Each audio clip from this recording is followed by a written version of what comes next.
Welcome to This Explainer. Look, today we're going to learn why the absolute most critical step in deploying AI happens long before you ever even pick a tool. The AI landscape, it's shifting literally every single day. It is so easy to get caught up in shiny object syndrome. But today, we're cutting through all that noise. We're focusing on the foundational layer that actually guarantees your success. So here's our quick roadmap for today. We're going to cover the AI tool trap, the evolution of AI, decoding the AI spec, core versus shield, and finally, your next steps. Let's just dive right in. Starting with Section 1, the AI tool trap. Every single day, a new tool drops. You've got Cursor, Gemini, Claude, you name it. And what do most teams do? Well, they just pick one and start building. They totally skip defining the exact parameters of the work. And without that definition, your incredibly powerful AI is basically just making things up as it goes along. It's kind of like handing a corporate credit card to a super eager intern who hasn't had a single day of training. I mean, sure, a vague prompt and a basic chatbot might give you a harmless generic answer, but a vague instruction inside an agentic system, one that can actually change files, update your records, and trigger automations, that is a massive operational risk. Fast is absolutely not the same thing as governed. So to avoid building this incredibly expensive improviser, you've got to ask yourself these vital questions first. Things like, what outcome are you actually trying to create? Who's this for? And who approves its work? What specific knowledge does the AI actually need? What's the step-by-step workflow? And hey, what tools is it allowed to touch? Where do we absolutely need a human to say yes before moving forward? What must the AI literally never ever do? And at the end of the day, how will you even know it worked? The crazy part, most teams answer exactly 0 of these before they start building. Which brings us to Section 2, the evolution of AI. Let's look at why defining this work matters so much more right now. The whole industry is just maturing at warp speed, right? We started out in Phase 1 with basic prompts. You typed, the model responded. Simple. Then Phase 2 brought us agents that could actually use tools. By Phase 3, we saw harnesses taking center stage. That proved that the system around the model actually matters way more than the model itself. A decent model with a great harness will beat a great model with a bad harness every single time. Then Phase 4 gave us loops, designing mechanisms that prompt the agents for us. And right now, we are squarely entering Phase 5, super apps. This is where agents, workflows, and memory all converge into one unified environment. So the main takeaway here, the tool layer is going to constantly change, but the specification layer, that exact definition of the work, that's the asset that really lasts. All right, moving to Section 3, decoding the AI spec. This framework was developed by the Rushtree AI optimization team, and it's basically your missing requirements document for this whole agentic era. And it works whether you're using a custom GPT or a full-blown autonomous environment.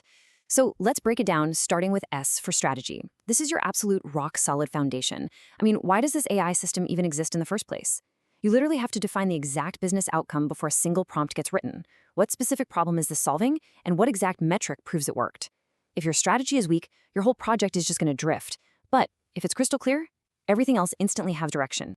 Next up, the P. That stands for people and knowledge. Who does the system serve, and what is it actually allowed to know? Look, the most common AI failure isn't actually a problem with the AI model itself. It's a context problem. The AI sounds incredibly confident, but it's working from totally wrong information, or maybe no real business knowledge at all. You have to clearly define which documents are authoritative, what info is highly sensitive, and exactly who is responsible for approving the outputs. Moving on to E for execution. How does the work actually get done? You see, when an AI moves from just answering questions to taking real physical actions, like reading files, sending drafts, triggering automations, instruction quality goes from being a nice-to-have to a strict requirement. You absolutely must map out the step-by-step workflow. You need to outline exactly what decisions the AI can make autonomously and pinpoint the exact moments where human approval is required before it takes the next step. And finally, the C is for controls. This answers how the system stays safe, auditable, and recoverable. Honestly, controls are what most people just skip right over. Yet they are the exact defining factor of whether your AI actually gets deployed and trusted, or if it gets permanently shelved after its very first major screw-up. You've got to establish what compliance rules apply, what needs to be logged, what the AI should outright refuse to do no matter how politely it's asked, and crucially, what your rollback plan is. Controls don't just make AI safer, they make it repeatable. And that repeatability, that is exactly how you earn organizational trust. All right, Section 4, core versus shield. Think of this as the difference between just thinking and actually acting. If your AI is primarily thinking, advising, or summarizing, like, say, a custom agent answering basic employee questions, you use the core framework. That's character, operating rules, reasoning protocol, and expression standards. It just keeps the AI consistent and totally on brand. But, and this is a big but, if your AI is actively acting on your behalf, drafting real emails, updating your actual CRM, touching external systems, the SHIELD framework is strictly required. SHIELD stands for Scope, Hard Rules, Intelligence Flow, Execution Contract, Logging, and Defensive Design.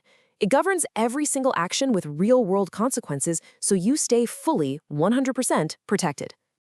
Okay, let's wrap this up with Section 5, Next Steps. So now that you understand the anatomy of the AI spec and how core and SHIELD govern behavior, how do you actually do this? Well, you can put this into practice today without writing a single line of code. It's a crazy simple, plain English process.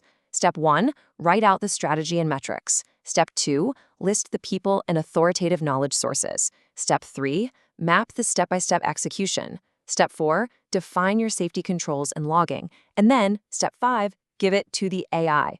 You literally just paste your plain language spec right into ChatGPT, Claude, Gemini, whatever you use, and let the tool do all the heavy lifting to generate your folder structures, workflow maps, and system instructions.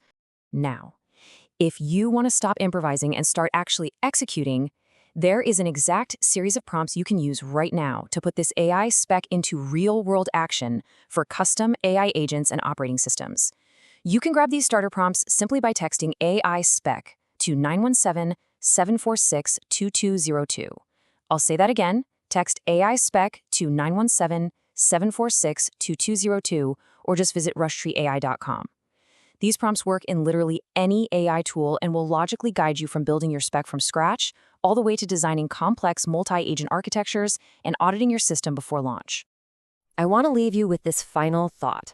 Power requires structure, and autonomy requires absolute clarity. The future isn't going to belong to the teams frantically chasing every shiny new tool that drops on a Tuesday. No, it's going to belong to those who define successful AI work clearly up front, and then use any tool to go build it. So, are you ready to stop acting like an expensive improviser, clearly define the work, and finally take control of your AI strategy?